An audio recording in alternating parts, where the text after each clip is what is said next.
Hello दोस्तों, स्वागत है आपका हमारे यूट्यूब चैनल याहू बाबा पे। ये हमारा बूटस्ट्रैप कोर्स से रिलेटेड 32 ट्यूटोरियल है। इससे पिछली दो वीडियो में हमने बूटस्ट्रैप की फॉर्म से रिलेटेड क्लासेस करी थी। यही फॉर्म से रिलेटेड हमारे पास क्लासेस का थर्ड ट्यूटोरियल है और इस कोर्स के अंदर हम बूटस्ट्रैप की कस्टम फॉर्म क्लासेस सीखने वाले हैं। तो ये हम पहले देखते हैं कि कस्टम फॉर्म क्लासेस से हम बना क्या कर सकते हैं। यहाँ देखिए, वेब ब्राउजर के अंदर मैंने अपना एक डेमो पेज ओपन किया जिसके अंदर मैंने बूटस्ट्रैप की कस्टम फॉर्म क्लासेस को यूज किया है। यहाँ पे आप देख सकते हैं कि हम बूटस्ट्रैप की कस्टम फॉर्म क्लासेस को यूज करके सिलेक्ट बॉक्स की स्टाइलिंग कर सकते हैं। ये देखिए, ये स्टाइलिंग जो है बिल्कुल वैसी है जैसे हमने अपनी पिछली दो वीडियोस में कवर की है, मगर इसमें और उसमें कुछ डिफरेंस है। मैं भी आपको दिखाऊंगा डिफरेंस क्या क्या है। इसी तरह हम यहाँ पर रेंज स्लाइडर की भी स्टाइलिंग कर सकते हैं। और यहाँ पर हमारे पास आप अलग अलग तरीके के चेक बॉक्स देख रहे हैं। देखिए, एक है स्विच चेक बॉक्स, जिसको हम स्विच बटन भी कहते हैं बेसिकली। और यहाँ पर आप देख रहे हैं रेडियो बटन की स्टाइलिंग। इस तरह हमने पिछली वीडियो में भी कवर की थी, मगर इसमें और उसमें कुछ डिफरेंस है। मैं अभी आपको दिखाता हूँ। ये देखिए, और यहाँ पर हमारे पास एक अलग तरीके का फाइल इनपुट बॉक्स है। यहाँ देखिए, इस पर मैं क्लिक करूंगा तो हमारी ओपन विंडो ओपन हो जाएगी। और इसी तरह हमारे को मिलती है यहाँ पर कुछ फॉर्म की वैलिडेशन से रिलेटेड क्लासेस। आप यहाँ पे देख रहे हैं, यही सब हम इस वीडियो में कवर करने वाले हैं। अभी मैं आपको इसका डिफरेंस दिखाता हूँ जो हमने पिछली वीडियो में कवर किया है। सबसे पहले आप यहाँ पे गौर कीजिए सिलेक्ट बॉक्स पे, खासतौर से जो इसका ये एरो आ रहा है, ये अप और डाउन पोजीशन का जो एरो है यहाँ पर आप देख रहे हैं, ये कुछ अलग है। मैं आपको दिखाता हूँ। पिछली वाली वीडियो में जो हमने कवर किया था वो सिलेक्ट बॉक्स कुछ इस तरीके से था, आप देख सकते हैं। अब इसमें और इस वाले सिलेक्ट बॉक्स में कुछ खास डिफरेंस नहीं है। तो यहाँ पर ये कस्टम फॉर्म की क्लासेस क्यों बनाई गई हैं, इसके बारे में आपको थोड़ा सा बताता हूँ। देखिए, जो इससे पिछली वाली वीडियो में हमने ये सिलेक्ट बॉक्स वगैरह किए थे, सिलेक्ट बॉक्स, चेक बॉक्स, ये भी बिल्कुल वैसे ही अच्छे दिख रहे थे। मगर अब होता क्या है, जब हम अपना फॉर्म अलग अलग ऑपरेटिंग सिस्टम पे चेक करते हैं, मान लीजिए मैक ओएस पे या लिनक्स पे, तो वहां पर यही वाली क्लासेस कुछ अलग तरीके से दिखती हैं। वहां पर ये सिलेक्ट बॉक्स में थोड़ा सा डिफरेंस आ जाएगा, चेक बॉक्स में थोड़ा सा डिफरेंस आ जाएगा, मतलब कि लुक में। और जैसे कि आप हमारे पास यहाँ पे देख रहे हैं, फाइल इनपुट है या रेंज बॉक्स है, इनकी लुक भी आपको कुछ डिफरेंट दिखेगी अलग अलग ऑपरेटिंग सिस्टम पे, अलग अलग ब्राउजर्स पे। मगर जो बूटस्ट्रैप 4 है उसके अंदर कस्टम जो क्लासेस आती हैं इस तरीके की, जैसी लुक आपको यहाँ पे दिख रही है इनकी, बिल्कुल सेम टू सेम लुक आप जितने भी ऑपरेटिंग सिस्टम पे चेक करेंगे या ब्राउजर्स पे चेक करेंगे, सब पे आपको सेम टू सेम ही दिखेगी जैसी आपको यहाँ पे दिख रही है। तो इनके लिए बेसिकली हमारे को कोई टैग टूग चेंज नहीं करना, न इसके लिए कोई जावास्क्रिप्ट की फाइल लगानी है। हमारी सिंपल बूटस्ट्रैप की फाइल ही लगेगी इस पे, सीएसएस वाली। बस यहाँ पे कुछ क्लासेस का डिफरेंस है। तो आइए शुरू करते हैं प्रैक्टिकल और देखते हैं कि हम इस तरीके का कस्टम फॉर्म कैसे बना सकते हैं। तो यहाँ देखिए, सबसे पहले हम शुरू करते हैं अपने सिलेक्ट बॉक्स से। जो आपको यहाँ पे सिलेक्ट बॉक्स नजर आ रहा है, ये हम अपनी पिछली दो वीडियोस में कवर कर चुके हैं। इसके लिए हम इस सिलेक्ट बॉक्स पे क्लास लगाते थे फॉर्म कंट्रोल। मगर अब जो हम यहाँ पर कस्टम फॉर्म बनाने वाले हैं, उसमें जो सिलेक्ट बॉक्स आता है उसकी लुक कुछ इस तरीके से है। तो उसके लिए जस्ट हमारे को यहाँ पे क्लास ही चेंज करनी है और कुछ नहीं। इस पे जो हमारे पास नई क्लास आई है उसका नाम है कस्टम सिलेक्ट। यही क्लास जो है हमारे पास दो तरीके से और अलग अलग साइजेस के लिए भी आती है। एक है कस्टम सिलेक्ट एलजी, एलजी मतलब लार्ज साइज के लिए, और एक है कस्टम सिलेक्ट एसएम मतलब कि स्मॉल साइज के लिए। ये अलग अलग साइजेस को कैसे यूज करना है मैं भी आपको दिखाता हूं प्रैक्टिकली। यहां देखिए, मैंने अपना वेब एडिटर ओपन कर लिया और यहां पर मैंने एक फाइल बनाई है जिसका नाम मैंने रखा है custom-form.html। यहां पर देखिए, इसके हेड टैग के अंदर यहां पर मैंने अपना मेटा टैग डाला है व्यूपोर्ट नाम से। उसके नीचे यहां पर मैंने अपनी बूटस्ट्रैप की सीएसएस वाली फाइल को इंक्लूड किया है, और इससे नीचे मैंने अपनी खुद की भी फाइल बनाई है style.css, उसको यहाँ पे इंक्लूड किया है। इस फाइल के अंदर जस्ट मैंने क्या किया है, जो हमारे पास कंटेनर क्लास होती है बूटस्ट्रैप की, उसको 5 पिक्सल सॉलिड ब्लैक कलर का एक बॉर्डर दिया है। अब मैं वापस अपने पेज में आता हूं। अब यहाँ पे देखिए, बॉडी टैग के अंदर मैंने एक डिव लिया है, उस पर कंटेनर क्लास लगाई है और उसको मार्जिन बॉटम दिया हुआ है 5 पिक्सल का। उसके नीचे एक हेडिंग है जिसको मैंने टेक्स्ट लाइन सेंटर किया हुआ है, और उससे नीचे यहाँ पर एक डिव है जिसपे मैंने रो क्लास लगाई है और वाई एक्सिस में पैडिंग दी है। अब इसके अंदर आकर मैं यहाँ पर दो कॉलम्स बना लेता हूँ। और सबसे पहले वाले कॉलम के अंदर मेरे को क्या करना है, मैं यहाँ पर सबसे पहले आपको सिलेक्ट बॉक्स बना के दिखाता हूँ। तो यहाँ मैंने लिखा सिलेक्ट, और इसके अंदर आकर यहाँ पर मेरे को एक क्लास लगा लेनी है। मैं आपको क्लास लगा के दिखाता हूँ, और इस क्लास का नाम होगा कस्टम सिलेक्ट, जैसे कि मैंने अभी आपको दिखाया था। यहाँ सी स्मॉल लेटर में रहेगा, ये देखिए। अब इसके अंदर आके मैं अपने ऑप्शन टैग डाल लेता हूँ। जैसे मान लीजिए मैं कंट्रीज के लिए बना रहा हूँ, तो यहाँ पर कंट्री के नेम ले लेता हूँ, इंडिया, इसी को मैं डुप्लीकेट कर लेता हूँ 2-3 बार और यहाँ पर मैं ले लेता हूँ जैसे पाकिस्तान, बांग्लादेश, नेपाल और लास्ट में जैसे मैंने ले लिया श्रीलंका। ये देखिए, तो ये हमारा एक सिलेक्ट बॉक्स रेडी हो चुका है और मैंने इस पर क्लास लगाई है कस्टम सेलेक्ट। मैं भी आपको ब्राउज़र में पहले चेक कराता हूँ। मैं यहाँ पर आया और फाइल को रिफ़्रेश किया। ये देखिए, आप देख रहे हैं यहाँ हमारे पास सिलेक्ट बॉक्स बन के आ चुका है। इसके अंदर सारी ऑप्शंस आ रही हैं। अब मैं ये जो सिलेक्ट बॉक्स है इसको अलग अलग साइजेस में आपको बना के दिखाता हूँ। तो उसके लिए जस्ट मेरे को क्या करना है, मैं इसी वाले सिलेक्ट बॉक्स को कॉपी कर लेता हूँ और यहाँ पे पेस्ट करके जस्ट मेरे को यहाँ पर क्लास ही एक अलग लगानी है जो मैंने अभी आपको दिखाई थी, कस्टम सेलेक्ट -LG। ये देखिए, तो ये हमारा लार्ज साइज में एक सिलेक्ट बॉक्स बन जाएगा। मैं इसकी एक कॉपी और बना लेता हूँ और इस पर मैं क्लास लगा देता हूँ SM।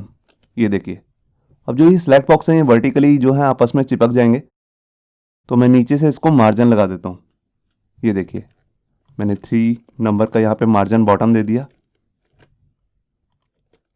ये देखिए, तो ये हमारे पास तीनों सिलेक्ट बॉक्स बन चुके हैं। मैं भी आपको चेक कराता हूँ। मैं यहाँ आया, फाइल को रिफ़्रेश किया। ये देखिए, आप देख रहे हैं ये मीडियम साइज़ है, ये हमारे पास लार्ज साइज़ आ गया। आप देख रहे होंगे इसके अंदर पैडिंग काफ़ी बढ़ चुकी है, फॉन्ट साइज़ भी बढ़ गया है और यहाँ पे स्मॉल साइज़ में आप देख रहे हैं फॉन्ट साइज़ काफ़ी छोटा हो चुका है और सिलेक्ट बॉक्स भी काफ़ी कम पैडिंग वाला बन चुका है। हमारे पास HTML के अंदर एक ऑप्शन होती है यहाँ पर कि हम जो सिलेक्ट बॉक्स है उसे मल्टी सिलेक्ट बॉक्स भी बना सकते हैं। तो बिल्कुल हम यहाँ पर बूटस्ट्रैप में भी वही कर सकते हैं। उसके लिए हमें कोई अलग से क्लास नहीं लगानी है। मैं आपको लगा के दिखाता हूँ। तो देखिए, मैं सबसे नीचे गया और मैं इसी को कॉपी कर लेता हूँ और यहाँ से जो मैंने अभी कस्टम साइज़ की क्लास लगाई है इसको मैं हटा रहा हूँ, मार्जिन लगे रहने देता हूँ और यहाँ पे जस्ट मेरे को करना क्या है, यहाँ पर मेरे को एक एट्रीब्यूट लेना है जिसका नाम है मल्टीपल। ये देखिए, इस तरह करने से जो हमारा ये सिलेक्ट बॉक्स है ये मल्टीपल ऑप्शन सेलेक्ट करने वाला सिलेक्ट बॉक्स बन जाएगा। मैं भी आपको चेक कराता हूँ। मैं यहाँ आया, फाइल को रिफ़्रेश किया। ये देखिए, आप देख रहे हैं ये सिलेक्ट बॉक्स बन चुका है। अब मेरे को अगर मल्टीपल ऑप्शंस को सिलेक्ट करना है तो मैं कंट्रोल को प्रेस करके रखूँगा और क्लिक करता जाऊँगा। देखिए, जैसे मैंने फर्स्ट सेलेक्ट कर लिया इंडिया, फिर कंट्रोल के साथ ही क्लिक करके पाकिस्तान सेलेक्ट कर लिया, फिर नेपाल सेलेक्ट कर लिया। ये देखिए, तो यहाँ पर मैंने 3 ऑप्शन सेलेक्ट किए हैं। टोटल मेरे पास यहाँ पे 5 ऑप्शंस हैं, उसमें से मैंने 3 सेलेक्ट किए हैं। तो इस तरह मैं मल्टीपल ऑप्शंस को कंट्रोल के साथ सेलेक्ट कर सकता हूँ। तो इसमें भी देखिए हमारी जो स्टाइलिंग है वो बिल्कुल भी ख़राब नहीं हुई है, बिल्कुल वैसे ही वर्क कर रही है जैसे पहले कर रही थी। और इसी मल्टीपल ऑप्शंस के अंदर हम यहाँ पर साइज भी शो कर सकते हैं। मतलब कि अगर मैं चाहता हूँ, अभी जैसे हमारे को 4 ऑप्शंस दिख रही हैं, मैं चाहता हूँ सिर्फ 3 ही ऑप्शंस दिखे एट ए टाइम पे। तो उसके लिए जस्ट मेरे को करना क्या है, यहाँ पर मैंने मल्टीपल लिखा है, इसी के बाद मैं एक प्रॉपर्टी यूज़ कर लूँगा HTML की जिसका नाम है साइज़ और यहाँ पे जैसे दे देता हूँ 3। तो यहाँ पर मैंने फाइल को सेव किया। आप यहाँ पे जैसा मर्जी साइज़ देना चाहते हैं दे सकते हैं। मैं अभी सिर्फ 3 ही ले रहा हूँ। मैं यहाँ आया, फाइल को रिफ़्रेश किया। अब ये देखिए, यहाँ पे एट ए टाइम सिर्फ 3 ही ऑप्शंस डिस्प्ले हो रही हैं, बाकी सब स्क्रॉल नीचे करना पड़ेगा आपको। ये देखिए, कंट्रोल बिल्कुल वैसे ही चलेगा आपका। कंट्रोल के साथ आप मल्टीपल ऑप्शंस को सिलेक्ट कर सकते हैं। तो ये था हमारा बेसिकली कस्टम सेलेक्ट बॉक्स, जिसके लिए हमने सिंपल एक क्लास लगाई है कस्टम सेलेक्ट। अब इसके बाद हम देखते हैं अपनी कस्टम इनपुट फाइल की क्लासेस। देखिए, जैसे हमने अपने पिछली वीडियो में किया था फाइल इनपुट, तो इसके लिए हम यहाँ पर एक क्लास यूज़ कर रहे थे फॉर्म कंट्रोल फाइल, जो हम अपने इनपुट बॉक्स पे लगा रहे थे और उसकी टाइप दे रहे थे फाइल। मगर अगर हम यही वाला इनपुट बॉक्स कस्टम फॉर्म के साथ बनाएंगे तो कुछ लुक इस तरीके की दिखेगी आपको। तो इस तरह बनाने के लिए आपको करना क्या है, आपको इस कंट्रोल को, जो इनपुट बॉक्स है, इसको एक डिव में लेना है और उस पर एक क्लास लगानी है कस्टम फाइल। और जो हमारा इनपुट बॉक्स है उस पर भी आपको एक स्पेशल क्लास लगानी है कस्टम फाइल इनपुट। और इसके अंदर जैसे आप देख रहे हैं यहाँ पर चूज फाइल लिखा हुआ है, तो ये बेसिकली एक लेबल है जो अंदर ही डिस्प्ले होता है। अगर आप ऐसा लेबल बनाना चाहते हैं तो इस पर भी आपको एक स्पेशल क्लास लगानी पड़ेगी कस्टम फाइल लेबल। अगर आप ये नहीं लगाते तो ये लेबल जो है बाहर डिस्प्ले होगा, और अगर ये क्लास लगा देते हैं तो ये इस इनपुट बॉक्स के अंदर नजर आएगा आपको। मैं भी आपको प्रैक्टिकल करके दिखाऊंगा। बिल्कुल ऐसे ही हमारे पास कस्टम रेंज बॉक्स भी है। देखिए, ऐसा हमने जो इनपुट बॉक्स है रेंज वाला, हमने अपनी पिछली वीडियो में कवर किया था। तो वहां पर हम इस पर क्लास लगा रहे थे फॉर्म कंट्रोल रेंज। मगर अब जो हमारे पास यहाँ पे कस्टम इनपुट रेंज क्लास आई है उसमें लुक कुछ इस तरीके की नजर आती है। तो इसके लिए आपको इनपुट बॉक्स पे एक स्पेशल क्लास लगानी है, वो है कस्टम रेंज। बस इतना से ही डिफरेंस है। और आप देख रहे हैं कि इसकी जो लुक है वो कुछ इस तरीके की हो जाएगी। बैकग्राउंड ग्रे है और जो ये ड्रैग एंड ड्रॉप वाला बटन है जो ये ब्लू कलर का हो जाएगा। तो आइए इन दोनों का भी प्रैक्टिकल मैं आपको करके दिखाता हूँ। तो देखिए मैं यहाँ पर अपने एडिटर में आ चुका हूँ और यहाँ पर जो मेरे पास ये दूसरा कॉलम है रो के अंदर, यहीं पर मैं अपने रेंज इनपुट और फाइल इनपुट दोनों को दिखाने वाला हूँ। तो उसके लिए जस्ट मेरे को करना क्या है, यहाँ पर मैं अगर इनपुट रेंज बनाना चाहता हूँ तो उसके लिए सबसे पहले मेरे को टैग डालना है इनपुट, और इसमें जो टाइप है वो देनी है रेंज, और यहाँ पे जो मेरे को कस्टम क्लास लगानी है उसका नाम है कस्टम रेंज। ये देखिए। और अगर मैं यहाँ पर अपना फाइल इनपुट बॉक्स बनाना चाहता हूँ तो उसके लिए जस्ट मेरे को क्या करना है, मैं एक्चुअल में करता क्या हूँ, इस वाले डिव को यहाँ से हटा लेता हूँ और एक नया रो क्रिएट कर लेता हूँ और उसके अंदर मैं इसके डाल देता हूँ। ये देखिए।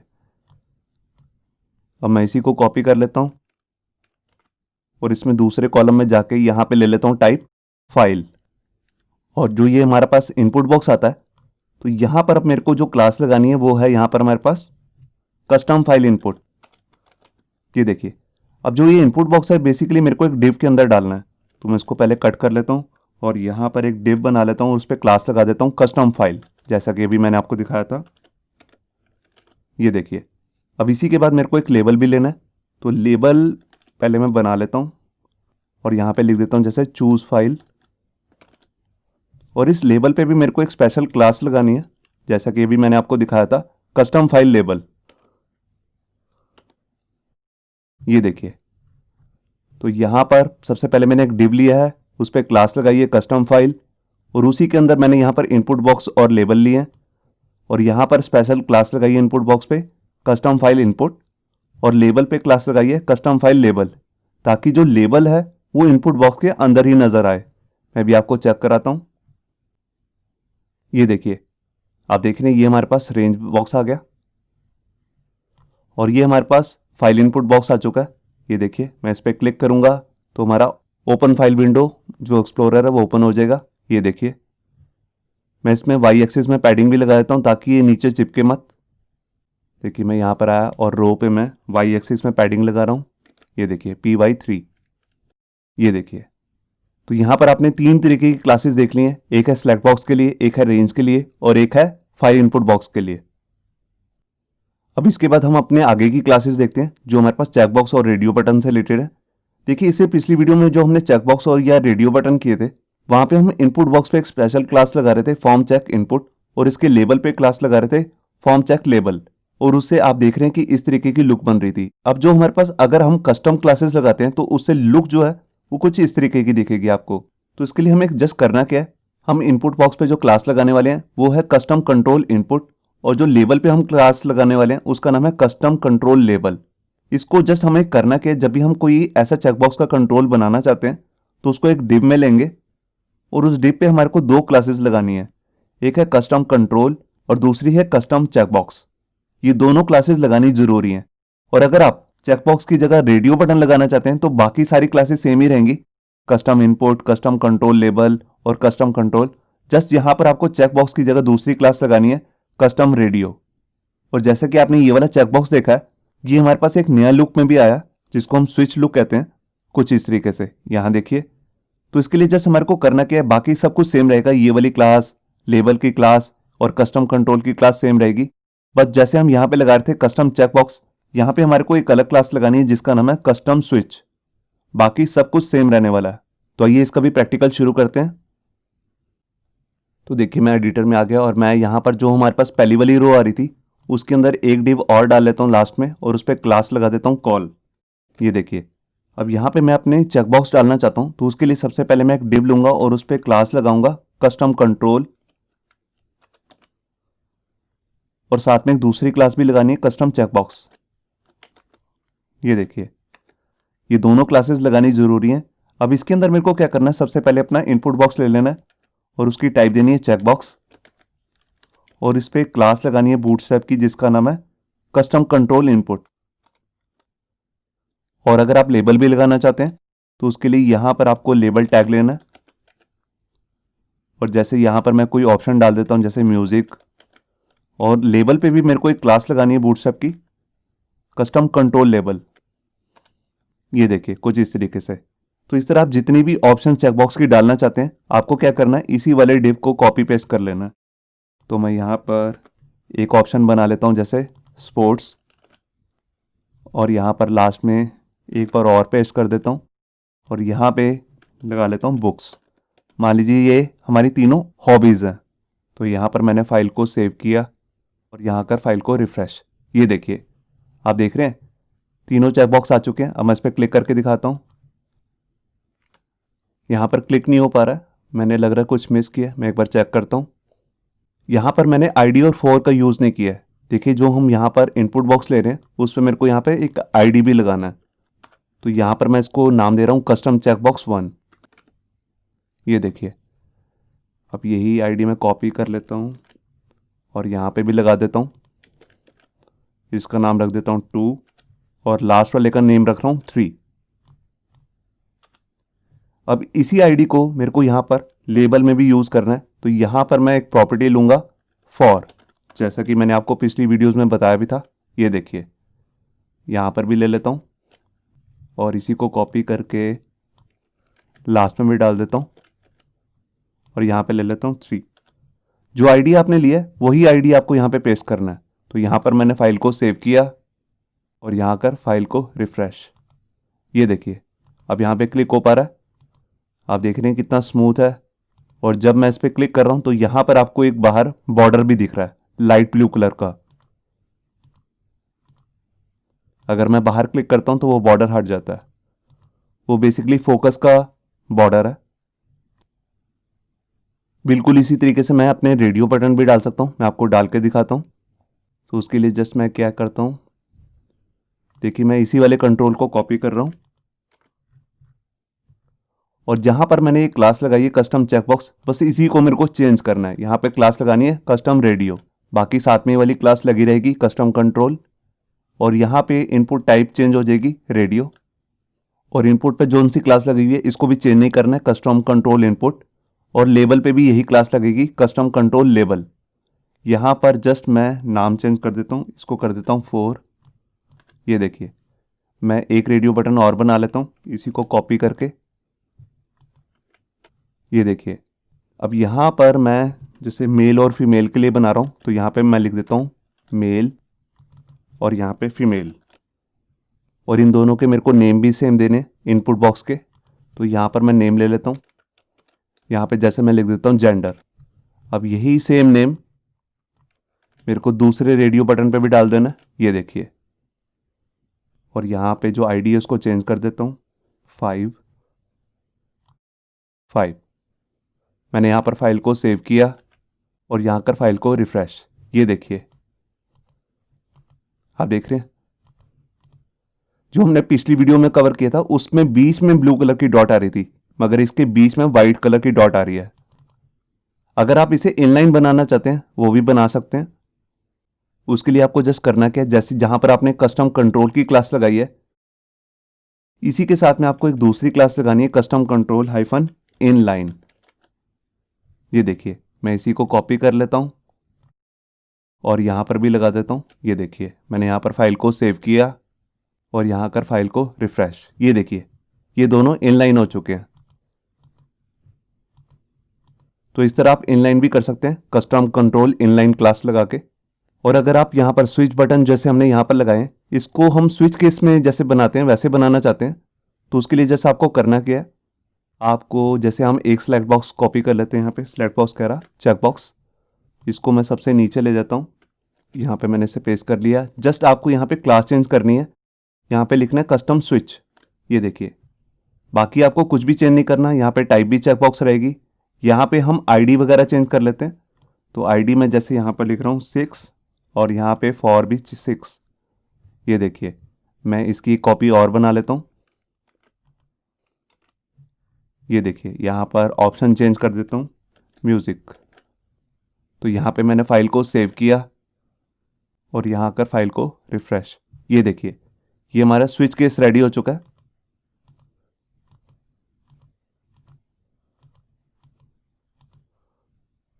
मेरे को लग रहा है मैंने दोनों पे सेम ही नेम दे रखा है तो मैं इसको अलग कर लेता हूँ। यहाँ पे मैंने लिखा 7 और यहाँ पे भी 7। ये देखिए, फाइल को सेव किया और यहाँ कर फाइल को रिफ्रेश। ये देखिए, तो ये काफ़ी अट्रैक्टिव से लगते हैं चेकबॉक्स। तो आप इस तरीके की कस्टम चेकबॉक्स अगर बनाना चाहते हैं तो जस्ट आपको क्लास ही लगानी है कस्टम स्विच। अब लास्ट में हम यहाँ पर देखते हैं फॉर्म की वैलिडेशन से रिलेटेड भी हमारे पास दो तरीके की अलग अलग क्लासेस आती हैं बूटस्ट्रैप के अंदर। और जो उनसे भी ये क्लासेस होती हैं ये बेसिकली सिंपल हम अपने आप ऐसे नहीं लगाते हैं, इसको या तो हम जावास्क्रिप्ट की हेल्प से लगाते हैं या फिर पीएचपी की हेल्प से, मतलब कि डायनेमिक लगानी है। जब भी यूज़र फॉर्म को सबमिट करेगा तभी उसके सामने ये रिजल्ट आने चाहिए। जो सी फील्ड ठीक है तो उसमें टिक्का आ जाए ग्रीन कलर का और यहाँ पे मैसेज भी आ जाए जैसा भी आप मैसेज शो करना चाहते हैं। और अगर उसने गलत फील्ड डाली है तो यहाँ पर उसको एरर का मैसेज आ जाए, यहाँ पे मैसेज भी आ जाए। तो इसके लिए जस्ट आपको करना क्या है, जैसे हम इनपुट बॉक्स पहले बना रहे थे पिछली वाली वीडियोस में, बिल्कुल वैसे ही बनाने हैं। आपको एक डिव लेना है और उस पर वही क्लास लगानी है जैसे हमने अपनी पिछली वीडियो में देखी थी, फॉर्म ग्रुप। और जो सा भी इनपुट बॉक्स है उस पर क्लास लगानी है आपको फॉर्म कंट्रोल। और अगर आप यहाँ पर ग्रीन कलर का आप जैसे मैसेज शो करना चाहते हैं, मतलब कि अगर वैलिड मैसेज शो करना चाहते हैं तो उसके लिए क्लास भी है इज वैलिड। तो आपको इसको इनपुट बॉक्स पे ही लगाना है डायनेमिकली। अभी तो मैं प्रैक्टिकल में इसको ऐसे ही लगा के दिखाऊंगा आपको। बिल्कुल ऐसे ही आप हमारे पास जो दूसरा एरर का मैसेज अगर शो करना है तो उस पर भी आप सब कुछ वैसे ही करेंगे, जस्ट आपको यहाँ पे क्लास ही अलग लगानी है जिसका नाम है इज इनवैलिड। ये देखिए। और अगर आप इस तरीके के मैसेज शो करना चाहते हैं जैसे आप दोनों केसेस में देख रहे हैं, वैलिड के और इनवैलिड के केस में, तो जस्ट इसके लिए आपको करना क्या होता है, जो सा भी मैसेज शो करना है उसके लिए एक डिव लेना पड़ेगा जिसके अंदर आपको मैसेज शो करना है, उस पर क्लास लगानी है वैलिड फीडबैक। और अगर इनवैलिड मैसेज दिखाना है तो उसके लिए आपको क्लास लगानी है इनवैलिड फीडबैक। तो बेसिकली हमारे पास 4 क्लासेस हैं, is valid, valid feedback, is invalid, invalid feedback. और जैसा कि आप ये फीडबैक का मैसेज देख रहे हैं, अगर आप ऐसा नहीं दिखाना चाहते, आप इसको ज़्यादा हाईलाइट करना चाहते हैं कुछ इस तरीके से, तो इस तरह भी आप कर सकते हैं। इसके लिए जस्ट आपको उस डिव पर एक स्पेशल क्लास लगानी है वैलिड टूल टिप, और इनवैलिड के केस में आपको क्लास लगानी है इनवैलिड टूल टिप। बाकी डिव और उसके अंदर का जो मैसेज है वो बिल्कुल वैसे ही दिखेगा, मगर जो ये दोनों क्लासेस होती हैं चाहे वैलिड हो चाहे इनवैलिड, ये लगानी आपको डायनेमिकली है। मतलब कि जब भी यूज़र फॉर्म पे क्लिक करे तो आपको पहले वैलिडेट करना है जावास्क्रिप्ट की हेल्प से या पीएचपी की हेल्प से, और जोन सी भी फील्ड इनवैलिड है उसके केस में आपको ये क्लास लगानी है इज इनवैलिड और इनवैलिड टूल टिप। तो आइए इसका भी मैं आपको एक प्रैक्टिकल करके दिखा देता हूँ। तो देखिए, मैं यहाँ पर गया और यहाँ पर एक लास्ट में एक न्यू रो क्रिएट कर लेता हूँ और उसके अंदर एक कॉलम भी क्रिएट कर लेता हूँ, कॉल क्लास लगा देता हूँ उस पर बूटस्ट्रैप की। ये देखिए, अब इसके अंदर मेरे को क्या करना है, यहाँ पर मैंने एक डिव लेता हूँ और उस पर क्लास लगाता हूँ फॉर्म इनलाइन। और इसके अंदर यहाँ पर सबसे पहले मैं एक डिव लूंगा और उस पर क्लास लगाऊंगा फॉर्म ग्रुप। और इसके अंदर यहाँ पर मैं एक लेबल ले लेता हूँ, यहाँ पे लिख देता हूँ जैसे एंटर नेम, और इस पर क्लास लगा देता हूँ बूटस्ट्रैप की SR ओनली। ये क्लास लगाने से जो ये लेबल है ये बेसिकली शो नहीं होगा, ये सिर्फ बड़ी स्क्रीन पर ही शो होगा। अब इसके बाद मैं यहाँ पर इनपुट बॉक्स ले लेता हूँ और इस पर टाइप टेक्स्ट दे दी, और यहाँ पर इस पर क्लास लगानी है मेरे को फॉर्म कंट्रोल। ये देखिए, तो यहाँ पर अभी इतना रेडी हो चुका है। अभी इसी फॉर्म को मैं कॉपी कर लेता हूँ, इस ग्रुप को ही एक पासवर्ड फील्ड भी बना लेता हूँ। यहाँ पे लिख देता हूँ पासवर्ड और यहाँ पे लिख देता हूँ एंटर पासवर्ड, और लास्ट में एक बटन ले लेता हूँ, यहाँ पे लिख दिया लॉगिन, और इस पर भी मैं क्लास लगा लेता हूँ बूटस्ट्रैप की जो मैंने आपको पिछली वीडियो में बताई थी, BTN और BTN- प्राइमरी ब्लू कलर का बनाने के लिए। ये देखिए, अभी मैं आपको इतना ही चेक कराता हूँ। पहले मैं यहाँ पर आया, फाइल को रिफ्रेश किया, ये देखिए यहाँ पर ये हमारा इनपुट बॉक्स दोनों आ चुके हैं, पासवर्ड के लिए, इसके लिए। इन सब के बीच में मैं एक गैप भी बना देता हूँ और ऊपर वाई एक्सिस से भी पैडिंग दे देता हूँ। तो मैं यहाँ पर आया, पहले मैं रो के अंदर जाकर वाई एक्सिस में पैडिंग लगा रहा हूँ PY-3, और उसके बाद मैं यहाँ पर भी क्लास लगा रहा हूँ MX-3। और जो मेरी ये दोनों फील्ड्स हैं इनके अंदर प्लेस होल्डर भी लगा देता हूँ ताकि यूज़र को पता लग जाए कि एक्चुअल में लिखना क्या है इसके अंदर। यहाँ मैंने लिख दिया एंटर यूज़र नेम,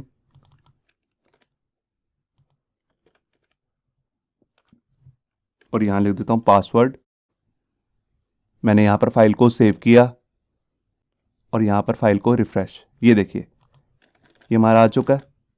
अब मैं यहाँ पर आपको वैलिडेशन की जो क्लासेस हैं वो लगा के दिखाता हूँ। बेसिकली लगानी तो आपको डायनेमिकली पड़ेंगी, मगर वो क्लासेस जस्ट जो स्टाइलिंग करती हैं मैं आपको सिर्फ उतना ही शो कर रहा हूँ वो स्टाइलिंग कैसे करती हैं। तो देखिए, अगर किसी भी फील्ड को अगर आपको वैलिड फील्ड दिखाना है, मतलब कि यूज़र ने जो सा भी चीज़ डाली है वो ठीक है एकदम, तो उस पर आप क्लास लगाएंगे is valid, is hyphen valid. और जिसको भी आपको गलत दिखाना है तो उस पर आप क्लास लगाएंगे इज़ इनवैलिड। तो मैं दूसरी वाली पासवर्ड की फील्ड पे दिखा रहा हूँ इज़ इनवैलिड। ये देखिए, मैंने अभी इन दोनों के नीचे मैसेज नहीं दिखाया, वो मैसेज भी शो करूंगा अभी। मैं भी आपको इतने चेक कराता हूँ। पहले मैं यहाँ पर आया, फाइल को रिफ्रेश किया, ये देखिए ये ग्रीन कलर का हो चुका है, उसमें ग्रीन कलर का आपको टिक भी दिख रहा है, और ये रेड कलर का हो चुका है और एरर का मैसेज का आइकन भी दिखा रहा है। अब इन दोनों के नीचे मैं यहाँ पर मैसेज भी शो कर देता हूँ। तो उसके लिए जैसे मैंने आपको बताया था एक डिव लेना है आपको, तो मैं एक डिव ले लेता हूँ और उस पर क्लास लगा देता हूँ वैलिड फीडबैक, और यहाँ पे लिख देता हूँ लुक्स गुड। आप कोई भी मैसेज दे सकते हैं, मैं जस्ट आपको वैसे ही दिखा रहा हूँ। और यहाँ पर जो हमारे पास पासवर्ड की फील्ड है जिसमें इनवैलिड दिखा रहा है, उस पर मेरे को यहाँ पे क्लास लगानी है इनवैलिड फीडबैक, ये देखिए। और यहाँ पर डाल देता हूँ एंटर वैलिड पासवर्ड, ये देखिए यहाँ पर मैंने फाइल को सेव किया और यहाँ आकर फाइल को रिफ्रेश, ये देखिए आपको छोटा सा टेक्स्ट दिख रहा है, ये हमारे पास फीडबैक का टेक्स्ट है। तो इस तरह आप मैसेज भी शो कर सकते हैं कि आपको प्रॉपर कैसे यहाँ पर फील्ड की इनपुट डालनी है वो आप यहाँ पे बता सकते हैं। तो यहाँ पर हमारी जो जितनी भी कस्टम फॉर्म से रिलेटेड क्लासेस थी वो सारी कंप्लीट हो चुकी हैं। आपने देखा कि हम कैसे सिलेक्ट बॉक्स बना सकते हैं कस्टम, और जो सी भी आपने यहाँ पर ये कस्टम फील्ड्स बनाई हैं जितनी भी, आप इसे किसी भी ब्राउज़र में देखेंगे, किसी भी ऑपरेटिंग सिस्टम पे देखेंगे, सब पे आपको सेम ही लुक नज़र आएगी। जैसे कि आप देख रहे हैं रेंज बॉक्स है, इनपुट बॉक्स है, या हमारे पास वैलिड की जितने भी हमारे पास क्लासेस है। यहाँ पे एक चीज़ मैंने मिस भी कर दी है, यहाँ पर मैंने आपको वो नहीं दिखाया वैलिड टूल टिप की कौन सी क्लासेस है, तो वो भी मैं आपको लगा के दिखा देता हूँ। उसके लिए जस्ट आपको यहाँ पे लिखना क्या है, आपको यहाँ पे फीडबैक की जगह पे लिखना है टूल टिप, और यहाँ पे भी लिख देता हूँ मैं इनवैलिड हाइफन टूल टिप। ऊपर हमें एक ओ और डालना है, डबल ओ आएंगे, टूल टिप, ये देखिए यहाँ पर मैंने फाइल को सेव किया, यहाँ कर फाइल को रिफ्रेश, ये देखिए ये टूल टिप आप देख रहे हैं। इसकी पोजीशन जो होती है बेसिकली एब्सोल्यूट होती है, तभी जो बॉर्डर है इसके नीचे आ गया, आप देख रहे हैं। तो इस तरह भी आप ये फीडबैक की इनवैलिड टूल टिप नाम की क्लास भी लगा सकते हैं। इससे नेक्स्ट वीडियो में भी हम फॉर्म्स से रिलेटेड ही क्लासेस सीखने वाले हैं। बेसिकली वो होंगी इनपुट ग्रुप से रिलेटेड क्लासेस, तो उस वीडियो को भी देखना मत भूलिए। होप सो आपको ये हमारा वीडियो ट्यूटोरियल अच्छा लगा होगा। अगर अच्छा लगा है तो वीडियो को प्लीज़ लाइक करना मत भूलिए। अगर आप ऐसे ही रेगुलर अपडेट चाहते हैं तो हमारे चैनल याहू बाबा को सब्सक्राइब करना मत भूलिए। Thank you.